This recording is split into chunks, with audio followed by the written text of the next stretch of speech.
Bir çox müsəlman Quran-ı Kərimi oxuyur, lakin görürsən ki, Quran-ı Kərimin tələblərindən insanlar qafildirlər. Hətta bu ibadət edən insanların içində də var. Lakin necə olmalıdır?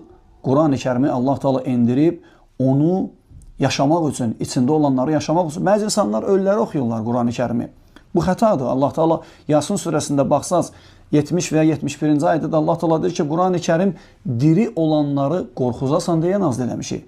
Və diri olanları qorxuzmaq üçün gəlib Quran-ı Kərim. Quran-ı Kərim gözü görməyən, qulağı eşitməyən, dili danışmayan, qəlbi ölən, bütün bədəni sakit olan, yəni ölmüş insanlara aid deyil. Bütün əzaları canlı olan insanlara aiddir Quran-ı Kərim. Allah Teala deyir ki, Quran-ı Kərimdə وَلَقَدْ يَسَّرْنَا الْقُرْآنَ لِلذِّكْرِ فَهَلْ مِنْ مُدَّكِرِ Biz Quranı asanlaşdırdıq yada salmaq üçün, yəni oxumaq üçün, içində olanları tədəbbür edib, başa düşüb və əməl etmək üçün asanlaşdırdıq. فَهَلْ مِنْ مُدَّكِرِ Bax gör, heç onu yada salan, əməl edən varmı? Ona görə bilmək lazım ki, Quran-ı Kərim bükülüb əskillərə, hündür yerlərə qoymaq üçün gəlməyib və ya onu and etmək üçün gəlməyib.